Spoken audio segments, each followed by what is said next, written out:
வணக்கம், லோகநாதன். இன்றைக்கி punctuation marks பற்றி பார்க்கலாம்.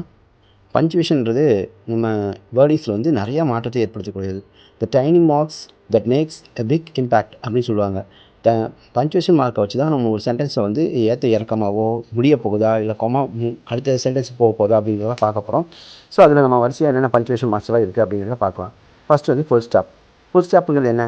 At the end of the sentence அப்படின்னு சொல்லுவாங்க. ஒரு சென்டென்ஸ் முடியுது அப்படின்னா அதுக்கு வந்து ஃபுல் ஸ்டாப் வந்து ரொம்ப இம்பார்ட்டண்ட்டாக இருக்கும். ஃபுல் ஸ்டாப் வச்சுட்டாங்களே அந்த சென்டென்ஸ் அதோட முடியுதுன்னு அர்த்தம்.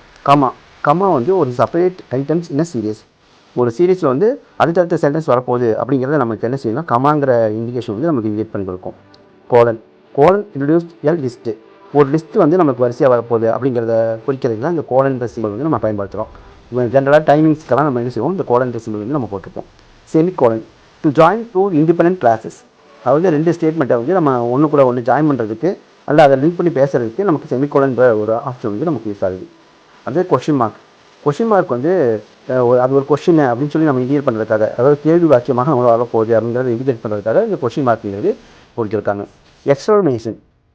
எக்ஸ்ப்ளனேஷன் வந்து ஒரு வியப்பை குறிக்கிற மாதிரி ஒரு சென்டென்ஸ் நம்ம எழுதினோம்னா அதை கடைசியில் குறிக்கும்போது இந்த எக்ஸ்ப்ளனேஷன் அப்படின்ற சிம்பிள் வந்து நம்ம இண்டிகேட் பண்ணியிருக்கணும். ஸ்லாஷ் வந்து ஒரு சென்டென்ஸை வந்து செப்பரேட்டாக பண்ணுறதுக்கு, இல்லைனா ஒரு நம்பர்ஸை வந்து லெட்டர்ஸையும் தனித்தனியாக நம்ம செப்பரேட் பண்ணணும் அப்படிங்கும்போது இந்த ஸ்லாஷிங்கிற சிம்பிள் வந்து நம்ம பிரிக்கிறோம். அதாவது ஒரு வேர்டிங்ஸில் நம்பர்ஸையும் லெட்டர்ஸையும் பிரிக்கிறதுக்காக. அப்போஸ்ட்ரோஃபி, இந்த விஷயம் வந்து ஒரு letter or a number has been left out. ஒரு நம்பருக்குள்ளே இருக்கிறத கொட்டேஷன் மாதிரி நம்ம கொடுக்கறதுக்காக பண்ணியிருக்காங்க. அட்டுங்கிற சிம்பிள் வந்து ஒரு இமெயில் அட்ரஸ் கொடுக்கறதுக்காக நம்ம கொடுத்துருக்காங்க. இந்த அட்டுன்ற சிம்பிள் நமக்கு இருக்கும். நெக்ஸ்ட் பார்த்துட்டிங்கன்னா எல்லிப்ஸ் மார்க். அதாவது ஒரு விஷயம் வந்து கண்டினியூஸாக போகுது அப்படின்னா, one or more words are intentionally left out அப்படின்னா அதை கண்டினியூஸாக வரப்போகுது அந்த வேர்டிங்ஸு அப்படிங்கிறதுனால அந்த வேர்டை குறிக்கிறது தான் இந்த லெஃப்ட் அவுட் அப்படிங்கிறது. Round brackets to add extra information to a sentence.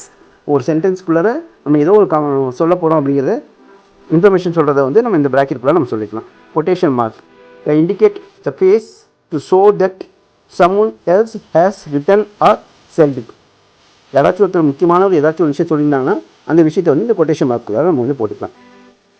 இது உங்களுக்கு ரொம்ப பிடிச்சிருக்குன்னு நினைக்கிறேன். தேங்க்ஸ் ஃபார் வாட்சிங். இதில் பதிவு பிடிச்சிச்சுன்னா லைக் பண்ணுங்கள், ஷேர் பண்ணுங்கள், சப்ஸ்கிரைப் பண்ணுங்கள். Thank you. Have a good day.